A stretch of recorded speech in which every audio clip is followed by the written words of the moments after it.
Hello everyone, কেমন আছো তোমরা সবাই? সিংহরা স্কুলে তোমাদেরকে স্বাগত জানাই। আবারও চলে এসেছি তোমাদের সাথে একটা ছোট্ট মিনি ব্লগ শেয়ার করতে।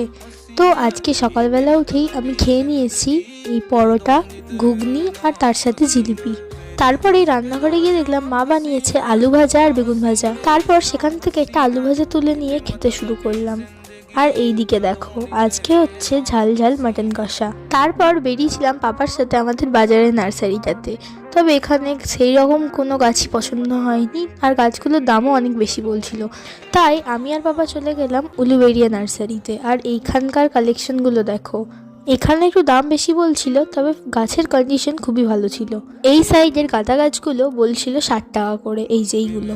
তো আমরা অন্য একটা নার্সারিতে এসে এই যে নিলাম কিছু গাঁদা গাছ, আর একটা গাছ পরে শেষে নিয়েছি। এটা কি গাছ তোমরা কমেন্টে বলো।